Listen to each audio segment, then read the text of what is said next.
दोस्तों, अतुल श्रीवास्तव के केस ने पूरे देश को हिला करके रख दिया है। दिक्कत हो सके तो माफ करना, जिस उम्र में मुझे अपने मम्मी पापा का सहारा बनना था, उस उम्र में उन्हें हमेशा के लिए दुख देके जा रहा हूँ ऐसा, तो सॉरी। तो गाइस, कौन है अतुल श्रीवास्तव और किस कारण उन्होंने सुसाइड कर लिया, चलिए जानते हैं इस वीडियो में। इस वीडियो को अंत तक जरूर देखिएगा। तो चलिए वीडियो की शुरुआत करते हैं। तो मैं आपको बता दूं कि आप जो इस फोटो में देख रहे हैं, इनका ही नाम अतुल श्रीवास्तव है। ये बिहार के समस्तीपुर के रहने वाले हैं, जो बेंगलुरु में एआई इंजीनियर के रूप में काम करते थे। अतुल श्रीवास्तव की शादी 2019 में नीतिका सिंघानिया के साथ हुआ था। आप इस बहन जी को याद कर लीजिए, क्योंकि इस सुसाइड केस में इनका ही बहुत बड़ा रोल है। यह हुआ गाइस कि जब अतुल श्रीवास्तव का शादी हुआ तो नीतिका सिंघानिया सिर्फ एक दिन के लिए बिहार में रही थी, क्योंकि नीतिका सिंघानिया बहुत ही अमीर परिवार की लड़की थी और एक चालबाज लड़की थी। और नीतिका सिंघानिया इतनी चालबाज लड़की थी कि अपने बेटे के मेंटेनेंस के लिए पर मंथ 40,000 का महीना अतुल श्रीवास्तव से मांगा करती थी। और इतना ही नहीं, बल्कि अपने ससुराल के लिए लगभग 40 लाख रुपया मांगे थी। और अतुल श्रीवास्तव से पैसा नहीं मिलने पर उनको धमकी दिया करती थी कि तुम पे केस कर दूंगी। और यही नहीं, बल्कि नीता सिंघानिया के मदर ने भी कई बार अतुल श्रीवास्तव को टॉर्चर किया करती थी। कुछ दिनों बाद अपने पत्नी से नोकझोंक होने पर नीतिका सिंघानिया ने दहेज से रिलेटेड FIR दर्ज करा दिया, वो भी उत्तर प्रदेश के जौनपुर डिस्ट्रिक्ट कोर्ट में। और जब भी केस की स्टडी होती थी, वो अतुल श्रीवास्तव को बेंगलुरु से हमेशा आना पड़ता था, जिसको लेकर वे परेशान हो गए थे। जिससे परेशान होकर अतुल श्रीवास्तव ने 9 दिसंबर से पहले एक वीडियो रिकॉर्ड किया था, जिसमें उन्होंने सभी जानकारियों को बताया था कि क्यों मुझ पे केस हुआ और किसने किया था केस, और इस केस में किस किस व्यक्ति का नाम है। उन्होंने खुद उस वीडियो में बताया है, जो आप लोग इस क्लिप में देख सकते हैं। हेलो वर्ल्ड, मेरा नाम अतुल सुभाष है। मैं तकरीबन 34 साल का हूँ, बैंगलोर में रहता हूँ। आज करने जा रहा हूँ। इसका कारण 5 लोग हैं। पहला, प्रिंसिपल फैमिली कोर्ट जज जौनपुर नीता कौशिक। दूसरा, मेरी पत्नी निकिता सिंघानिया, जो कि एक्सेंचर कंपनी में काम करती है दिल्ली में। तीसरा, मेरी मदर इन लॉ निशा सिंघानिया, जो कि जौनपुर में रहती हैं। चौथा, मेरा ब्रदर इन लॉ अनुराग सिंघानिया, जो कि और उर्फ पीयूष सिंघानिया, अनुराग उर्फ पीयूष सिंघानिया, जो कि जौनपुर में रहता है। पांचवा, मेरे पत्नी के अंकल सुशील सिंघानिया, जो कि जौनपुर में रहते हैं।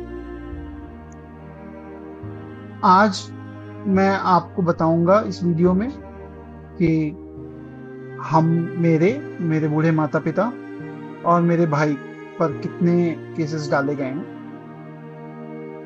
हमें कैसे हरास किया गया है,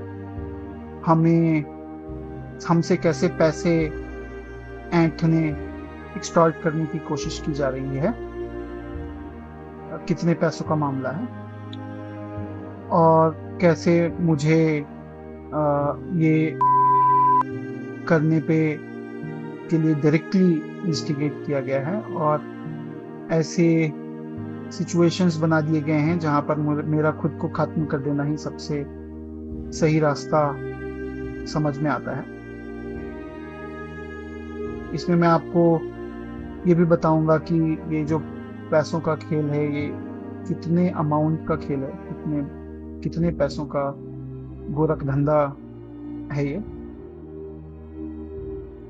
मैं उसके बाद हर किरदार का रोल बताऊंगा इन 5 लोगों का, और अंत में मैं कुछ अपनी आखिरी इच्छाएं भी बताना चाहूंगा। अभी तक तकरीबन मैंने जोड़ा है 120 से भी अधिक कोर्ट के डेट्स लग चुके हैं लास्ट 2.5-3 सालों में, अक्रॉस ऑल केसेस।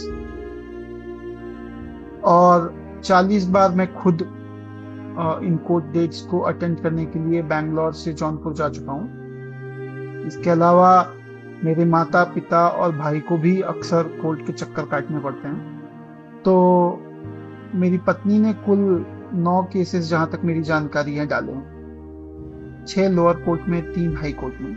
एक केस मैंने हाई कोर्ट में डाला है कि मेरे ऊपर, मेरे माता पिता के ऊपर और मेरे भाई के ऊपर मर्डर 302, धारा 302, धारा 377 अननेचुरल सेक्स, अप्राकृतिक यौन संबंध,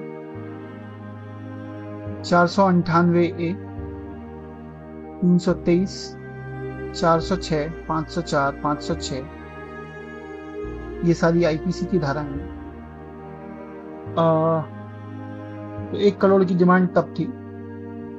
शुरू में कोर्ट में रीता कौशिक जज के सामने भी 1 करोड़ की डिमांड ओपनली की।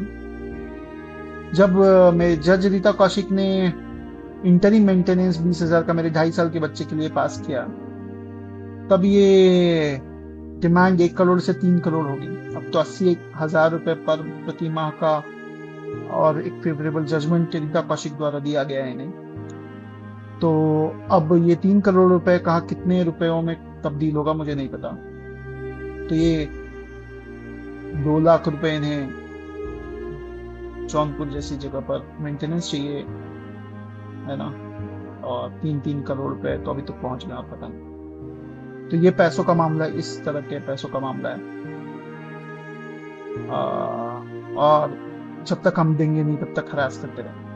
अब कहानी में बताऊं कि अगर मैं कोर्ट का ऑर्डर मान भी लूं 80,000 रुपए प्रति माह देने का, मान लो, तो इससे थोड़े दिन बाद ये फिर से केस डाल सकते हैं। चेंज ऑफ सर्कमस्टांस का हर 3 या 6 महीने में एक पत्नी कोर्ट में फिर से डाल सकती है केस चेंज ऑफ सर्कमस्टांस का, कि मेरा और मेरे बच्चे का खर्च बढ़ गया है और चूंकि आप 80,000 अब दे रहे हो, 40,000 रुपए मेंटेनेंस लगा हुआ है अभी और 40,000 रुपए जो है आप अरियर्स के दे रहे हो, तो आप ये प्रूव कर रहे हो कि आपकी हैसियत 80,000 देने की है। तो कंप्लाई करोगे ऑर्डर आप, तो 80,000 रुपए आपने प्रूव कर दिया, आपका मेंटेनेंस 80,000 हो जाएगा और फिर से कुछ अरियर लगेगा और फिर ये अमाउंट बढ़ेगा। तो ये जो साइकिल है ये तब तक चलता रहेगा, या तो आप बर्बाद हो जाओ हर केस लड़के, या ये जो बड़ी अमाउंट मांग रहे हैं वो दे दो, या फिर आप अपनी जान ले लो। इस वीडियो के बनाने के बाद 9 दिसंबर को उन्होंने खुदकुशी कर ली और इस इंसिडेंट को लेकर पूरे सोशल मीडिया पे हलचल सी मची हुई है और सभी लोग बोल रहे हैं कि अतुल श्रीवास को जस्टिस जरूर मिलना चाहिए। तो इस पे आपकी क्या राय है कमेंट में जरूर बताइएगा। आज के लिए इतना ही, फिर मिलते हैं किसी नए अपडेट के साथ किसी नेक्स्ट वीडियो में। तब तक के लिए जय हिंद, जय भारत।